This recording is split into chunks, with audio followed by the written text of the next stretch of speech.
The Adventures of Sherlock Holmes.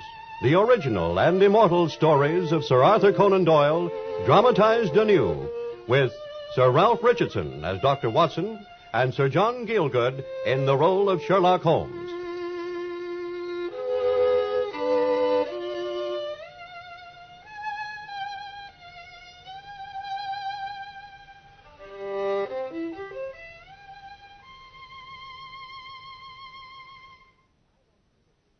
I want to tell you this humble tale of poor Miss Sutherland, of the Duchess of Devonshire hat and the grey feather boa. Holmes solved her problem by sheer deduction, without moving once from Baker Street. So now I ask you to come back with me to those old chambers of ours on an early spring evening long ago, when we sat smoking contentedly together on either side of a cheerful fire. What is it, Holmes? What are you looking at? A client, if I'm not mistaken, Watson. There, do you see her down there in the street? Coming up towards our front door. What, the young woman with the big hat? Fidgeting nervously on the pavement. I've seen those symptoms before. And what does fidgeting on the pavement mean, pray? Usually an affaire du coeur, Watson. She'd like some advice, no doubt, but she isn't now quite sure that the matter isn't rather too delicate for her to reveal, after all.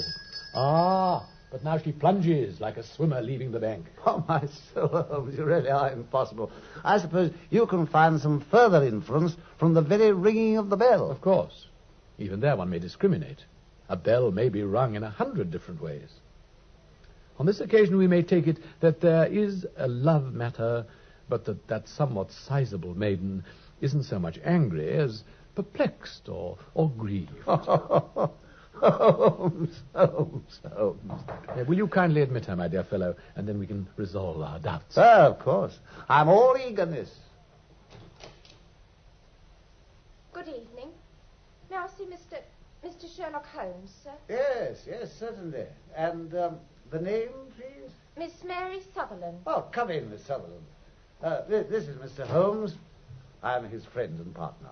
Miss Mary Sutherland, Holmes.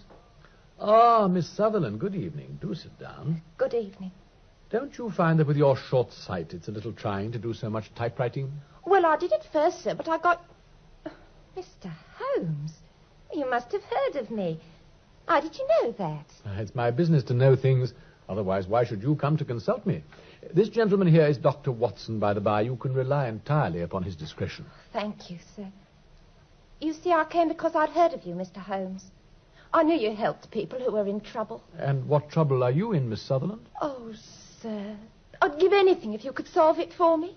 I'm not rich, Mr. Holmes, but I've still got 100 or 2 in my own right. I'd give it all to know what's become of Mr. Angel. We can discuss the financial aspect later, Miss Sutherland. But tell me, why did you come away to consult me in such a very great hurry? What? You know that too, Mr. Holmes. No doubt Dr. Watson understands how I know it, eh, Watson? Oh, Holmes, don't rub it in. Now, I gather it's true, Miss Sutherland? Yes, sir. I did bang out of the house, rather. Mr. Windybank took it all that easy somehow. Wouldn't go to the police or anything. So I just donned my things and came right away to you, Mr. Holmes. Mr. Windybank, you said? Yes. He's my father. Surely your stepfather, Miss Sutherland, since the name's different. That's right. Seems funny, don't it? Because I call him father, and he's only really 5 years older than I am. Indeed. And your mother's still alive. Oh, yes. Of course, I don't mind saying, Mr. Holmes, that I wasn't best pleased when she married again, particularly so soon after Father's death, and a man that was nearly 15 years younger than she was. You mentioned having a little income of your own. My Uncle Ned in Auckland left it me. It's in stock or some such, and I can only touch the interest, which is about 100 a year. Oh, a gratifying sum for a single girl, Miss Sutherland. Well, Mr. Holmes, I really don't feel I need it much, you know. So I let Mr. Windybank, that's father, I let him draw it for me, and he gives some of it to Mother and keeps the rest. Kind of makes me feel I'm not a drain on them living at home. Mm-hmm. I can make my tuppence a sheet from my typewriting, see? Quite so. But, Mr. Holmes, I'm so worried. If only you could help me find Mr. Angel. Well, let's first hear all about his disappearance. What is his full name, may I ask? Hosmer Angel. I used to think it was such a nice name. You see, I met him at the gasfitter's ball.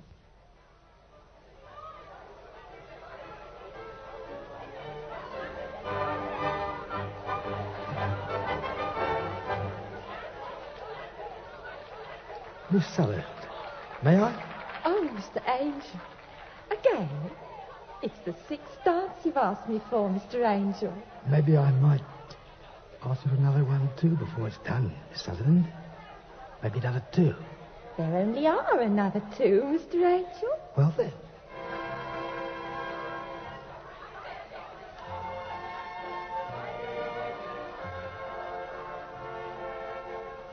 Maybe I might even ask to call on you tomorrow, Miss Sutherland. Oh, Mr. Angel.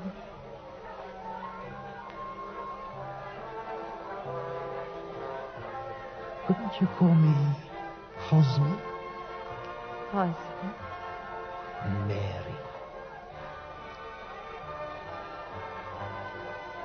Lovely floor, Mary. Lovely, Husband. Lovely band, Mary. Lovely, Husband. I wish it could go on and on forever, Husband. Just on and on forever. On and on. And in a kind of way it did, you see, Mr. Holmes. Because I used to meet him for walks in the dark evenings. And we'd talk and talk about the ball and the way he'd taken me for all those dances. Most interesting, I'm sure. And when your stepfather came back from France? Well, it had to end then, of course, because Father didn't like young men at the house. But then he went away again, you see. Ah. So her Hosmer used to come as before. And did he write to you in the intervals? Oh, yes. And so did I. I brought his letters with me, Mr. Holmes. There you are. I thought you might manage to find one of your famous clues in them. Well, I've no doubt I may, Miss Sutherland. Thank you so much. And then? He asked me to marry him, Mr. Holmes. Aha. With your stepfather's consent, of course, Miss Sutherland. Oh, no, sir. Mr. Windibank would never have given it.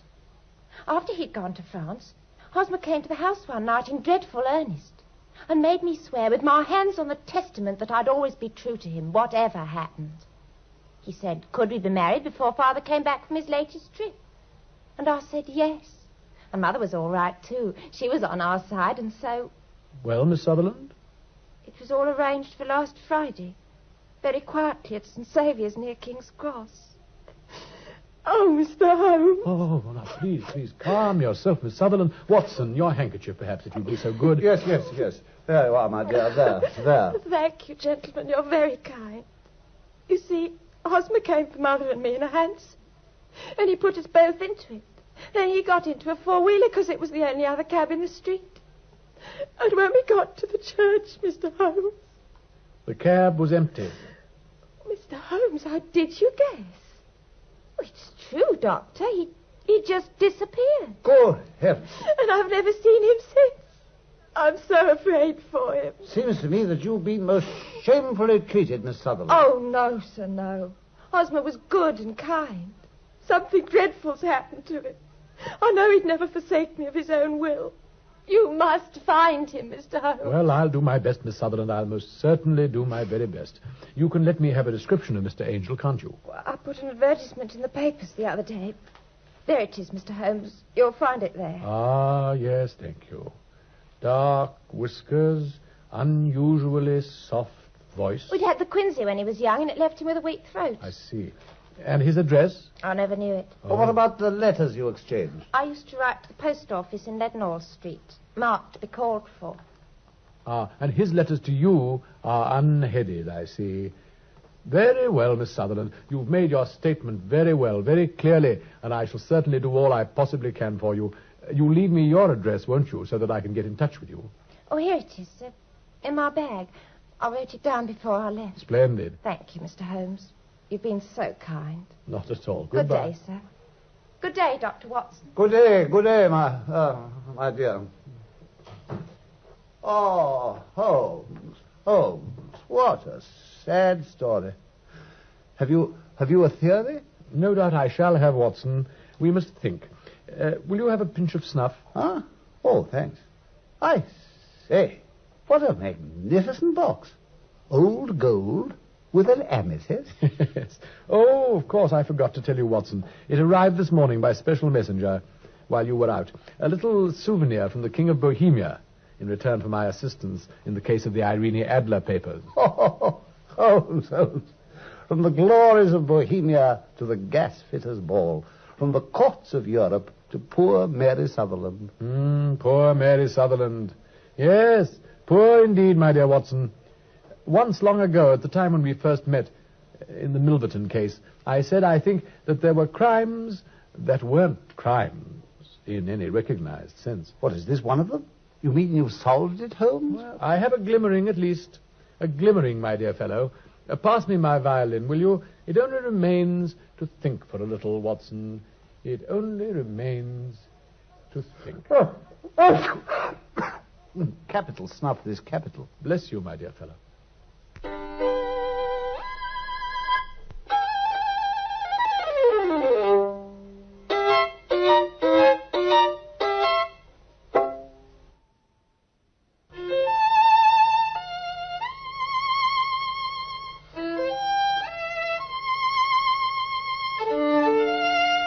I had, as it happened, a professional case of my own of some gravity at the time, and I had to spend all that night and all the next day at the bedside of my patient.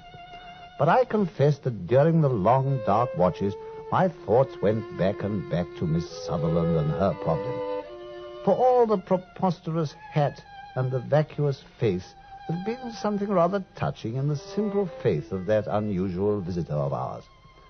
At last, however, I found myself free with my patient out of danger. I hurried to Baker Street. There was Holmes, half asleep in his armchair and half invisible through the fumes from his pipe. A formidable array of bottles and test tubes told me that he'd spent the day in one of the chemical experiments that was so dear to him. Well, my dear Holmes. Wake up, old fellow. Have you solved it? Hey, what? Oh, it's you, Watson. What's the matter? Well, I mean the mystery, Holmes. Miss Sutherland. Well, sit down, my dear Watson. You seem quite agitated. Well, it's absurd, I know, but I just can't get that girl out of my mind, poor thing. Such an idiotic problem, somehow. It was never a problem at all, my dear fellow. You'll find a parallel case in Andover in 77 if you consult my index, and there was something of the same sort at The Hague only last year. The idea is really quite old, you know. Well, I'll confess it's new to me, at least, whatever it is. Well, it has one or two unusual features, perhaps, which aren't without interest. Oh, I'm awake now. I'm sorry. Pour yourself some whiskey and soda, my dear Watson, and let me give you a little lesson in observation while we're waiting. Waiting? For what? For whom? For someone who may help us to lay our hands on that missing Hosmer angel. The only drawback is that even when we do find him, I'm afraid there isn't any law that can touch the scoundrel. What puzzles me were his motives. The girl said herself that there was no question of money. If he'd even married her first and then deserted her, I'd have understood it better. You seem to be singularly interested in the technique of matrimonial desertion, my dear Watson. My dear fellow, I'm only intrigued by the mystery. Quite so. Yes, you might pour me a whiskey too, will you? Oh, sorry. We must take first things first, Watson. We must consider the fair damsel in some detail. Well, I did try to notice one or two things about her. Excellent. For example? Well, one of her gloves was worn through at the right forefinger, for instance. And there'd been good gloves to start with.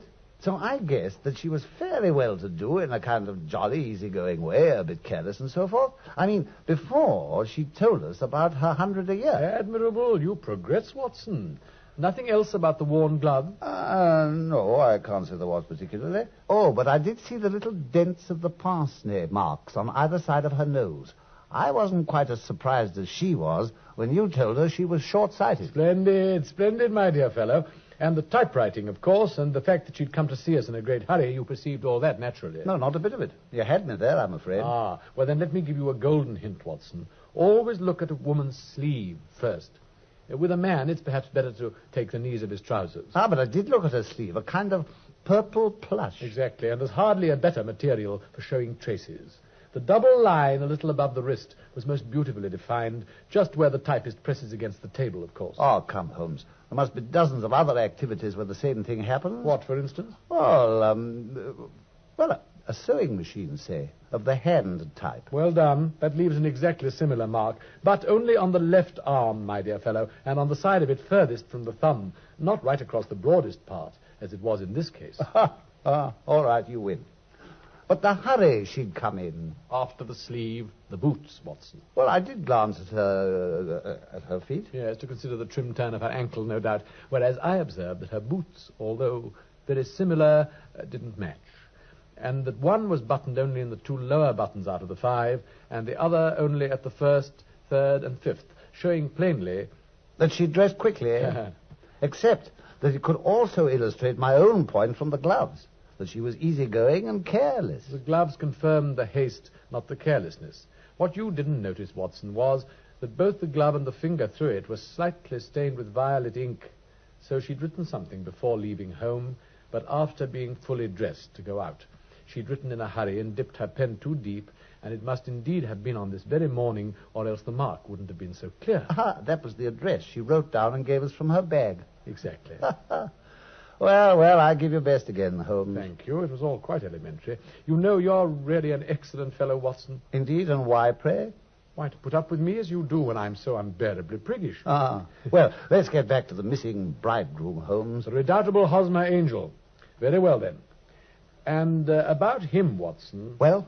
I'm afraid I can tell you practically nothing at all beyond what you can read yourself from the girl's description in the advertisement and from what his own letters imply. The description's commonplace enough. It isn't without some points of interest, however. Just read it. About 5 feet 7. Bushy black side whiskers. Moustache. Tinted glasses. Unusually soft voice. Hardly much there, I'd say. And the letters to Miss Sutherland? Singularly trite in sentiment. Except that he quotes Balzac once. Anything else? Well, they're typewritten. Splendid, Watson, which in itself is hardly notable, perhaps except that... The signature's typewritten, too. Now, that is strange. Just so. And here, if I'm not mistaken, is the visitor I was expecting. Not Hosmer Angel himself, Holmes? James Windybank, the girl's father, Watson, or rather stepfather. It's always as well to do business with male relatives in cases like this. I wrote to him immediately and had a reply to say that he'd call on us at 6:30 this evening. Will you kindly let him in? Yes, of course. Shall I describe him to you, Watson, before he knocks? But how can you? You've never seen him. Nevertheless, you will find him tallish, clean-shaven, somewhat loud-voiced, and with a pair of wonderfully penetrating eyes. You'll see, Watson. Here he comes. Mr. Sherlock Holmes. Good heavens. Come in, Mr. Windybank. My colleague here, Dr. Watson, seems a little stunned by your appearance. I really can't think why. Well, I think it's a bit thick, Mr. Holmes. I really can't apologise, see? Why, what for, Mr. Windybank? Do sit down, won't you? Well, that girl of mine, my stepdaughter, troubling you with all this. On the contrary, it's been no trouble at all. Well, Mary's very excitable and impulsive, see? She would come to you. Well, why not? It's what I'm here for. Well, it's nice to have these family troubles made public, you know. Besides, it's just a useless expense. How could you possibly find this scoundrel, Hosmer Angel? But I have every reason to believe that I have found him, Mr. Windybank. What? Well, I'm delighted to hear it. I thought you would be. Watson, do come and join us. Sit down, my dear fellow. Don't stand staring there now. Let me tell you both a little story. A story, Holmes? A fairy story, prefaced by some remarks, perhaps, on the typewriter and its relationship to crime. Look here, what's all this about? Now, no 2 typewriters are quite alike, you know, Mr. Windybank. They are, in fact, as distinctive as handwriting to the expert eye. Now, in these groups of letters I have before me, you'll notice the broken E's and the R that has lost its serif. Interesting, eh, Mr. Windybank? What's all this fantastic talk? If you can catch this Hosmer Angel, catch him. Let me know when you've done it. Certainly. Watson, will you lock the door, please? What? Lock it? Mr. Windybank, I have caught Hosmer Angel. But, where? How do you mean? Well, come. This won't do. It really won't. It's only too clear. Confound you, Mr. Sherlock Holmes. It isn't actionable. No, I'm very much afraid that it isn't. But between ourselves, it was about as mean a trick as I ever met in my life. But I say, Holmes, what's all this about? What do you mean? I mean, Watson, that my fairy story is about a wicked stepfather who had 100 a year only so long as his wife's daughter stayed with him.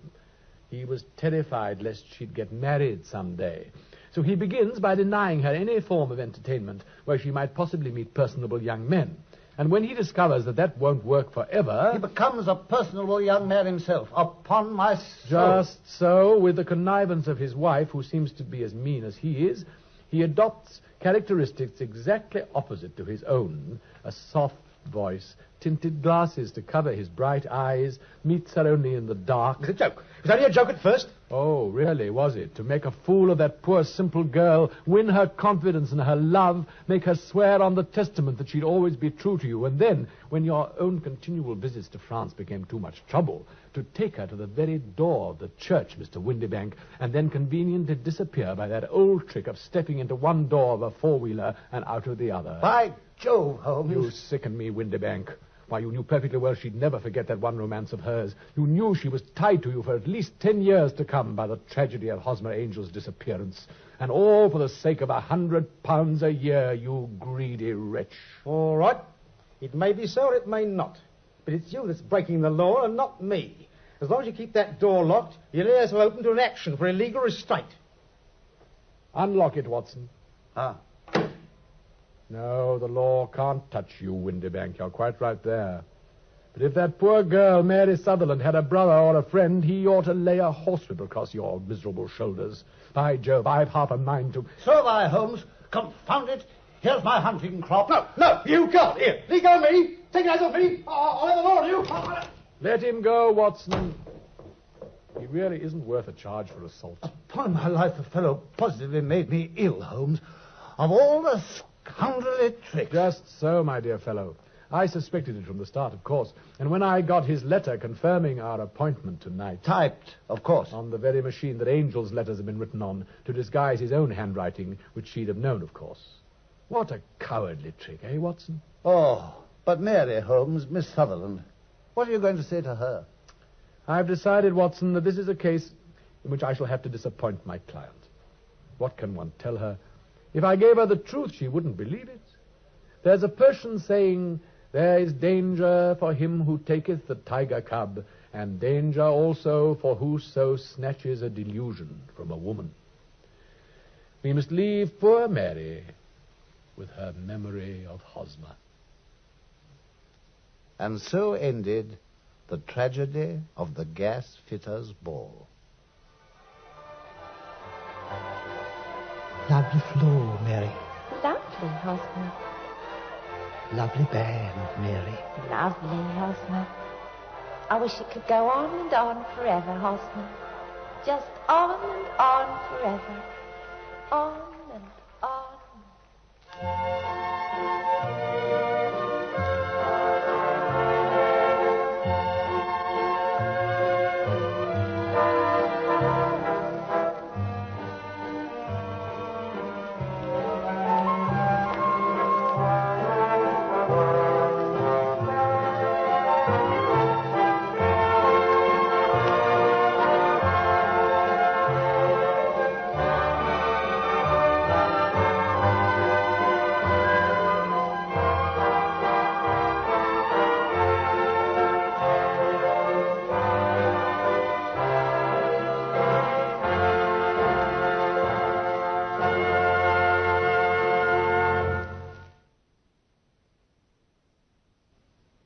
The Adventures of Sherlock Holmes, based on the original stories of Sir Arthur Conan Doyle, have been dramatized anew with original music composed by Sidney Torch.